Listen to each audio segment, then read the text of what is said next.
नमस्कार बंधुरा आरो एक नतून रेसिपिर भिडियोते आपनादेर सबाइके स्वागत।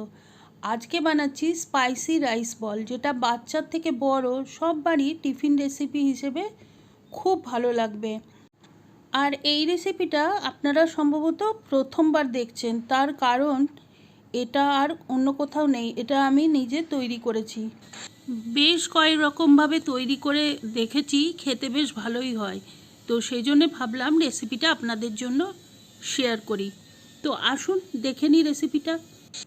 1 কাপ চালের গুঁড়ো নিয়েছি, তাতে দিয়েছি পরিমাণ মতো লবণ, লঙ্কা গুঁড়ো আর একটু সাদা তেল। এখানে লঙ্কা গুঁড়োটা অপশনাল, আপনি চাইলে নাও দিতে পারেন। আর এখন সমস্ত মশলা চালের গুঁড়োর সাথে ভালোভাবে মিশিয়ে নিচ্ছি। এরপরে ঈষৎ উষ্ণ গরম জল দিয়ে একটা নরম ডো তৈরি করে নেব। আর আমরা জানি যে চালের গুঁড়ো যে কোনো জিনিস খুব তাড়াতাড়ি শক্ত হয়ে যায়, তো সেই জন্য উপরে একটুখানি তেল বুলিয়ে রেখেছি। আর এখন এর থেকে খুব ছোট ছোট বল তৈরি করে নেব। আপনি চাইলে যে কোনো শেপই দিতে পারেন, তো আমি এখানে ছোট ছোট বল তৈরি করছি। আর এটা যতটা সম্ভব ছোট তৈরি করতে পারলেই ভালো, তাতে নুন মশলা ঢুকতে সুবিধে হয়। আর বলগুলোর গায়ে যেন কোনো ক্র্যাক না থাকে সেটা দেখতে হবে, কারণ ক্র্যাক থাকলে কিন্তু রান্না করার সময় ভেঙে যেতে পারে। এখন একটা পাত্রে জল নিয়ে নিয়েছি, তাতে দিয়ে দিয়েছি পরিমাণ মতো লবণ। জলটা গরম হয়ে যাওয়ার পরে আমি চালের বলগুলো এর মধ্যে দিয়ে দেব। আর বলগুলো যাতে একে অপরের গায়ে না লেগে যায় সেজন্য দিয়ে দিচ্ছি একটুখানি সাদা তেল। এখন আঁচটা আছে হাইতে, আর যখন জলটা ফুটতে আরম্ভ করবে তখন আঁচটা কমিয়ে আমি মিডিয়ামে করে দেবো। আর বলগুলোকে ভালোভাবে সেদ্ধ করে নেব। বলগুলো যখন পুরোপুরি সেদ্ধ হয়ে যাবে তখন কিন্তু জলের ওপরে উঠে আসবে, ঠিক এখন যেমন উঠে এসেছে। দেখুন বলগুলো সব নিচের থেকে ওপরে উঠে আসছে। আর এই রকম হতে মোটামুটি 12 থেকে 15 মিনিট পর্যন্ত সময় লেগেছে। সমস্ত বল যখন ওপরে উঠে এসছে তখন আমি একটা ছাঁকনি দিয়ে বলগুলো ছেঁকে নেব আর গ্যাসটাকে অফ করে দেব। সমস্ত জল ঝরিয়ে নিয়ে অন্য একটা পাত্রে বলগুলোকে আমি তুলে নিচ্ছি।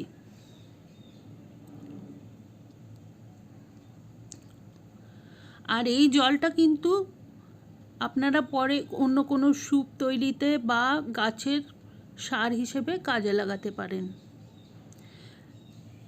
সমস্ত বলগুলো তুলে নিয়েছি। আর এখন আমি একটা কড়াইতে সামান্য একটু সাদা তেল দিয়ে দিয়েছি। তেলটা গরম হয়ে যাওয়ার পরে 10-12 কোয়া রসুন আগেই মিহি করে কুচি করে রেখেছিলাম, সেগুলো দিয়ে ভালোভাবে ভেজে নেব।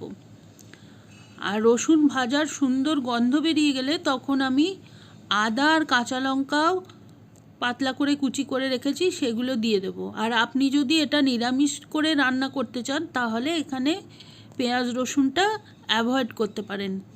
এই ধরনের আরও অন্য রেসিপি দেখার জন্যে আপনারা ওপরে আই বাটনে লিংক দিয়ে দেব, কিংবা ডেসক্রিপশন বক্সে আর এন্ড স্ক্রিনেও লিংক দেওয়া থাকবে, সেগুলো দেখে নিতে পারেন।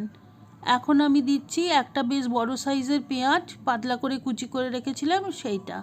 পেঁয়াজটা খুব ব্রাউন করে ভাজবো না, সামান্য একটু ভেজে নেব। যখন পেঁয়াজটা ট্রান্সপারেন্ট হয়ে যাবে তখন এর মধ্যে দিয়ে দেবো আন্দাজ মতো লবণ। লবণটা একটু বুঝে শুনে দিতে হবে, তার কারণ এর আগে আমরা রাইস বলগুলো সিদ্ধ করার সময় আর রাইস ফ্লোরটা মাখার সময়ও লবণ দিয়েছিলাম।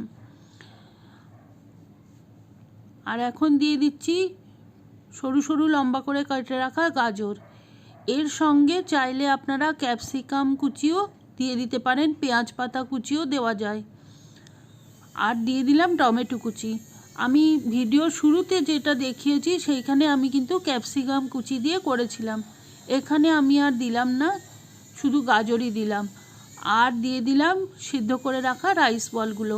এখন সমস্তগুলো আমি নেড়ে চেড়ে ভালো করে মিশিয়ে নেব। আর এখন আমি দিয়ে দেব কিছুটা চিলি ফ্লেক্স।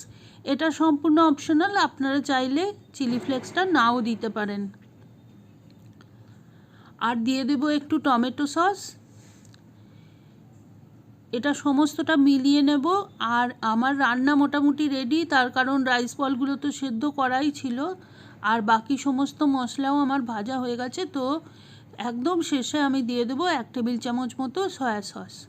এইটা দিয়ে সামান্য নেড়ে চেড়ে 1 মিনিট মতো রান্না করে আমি গ্যাসটা অফ করে দেব, আর একদম গরম গরম পরিবেশন করব এই স্পাইসি রাইস বলস।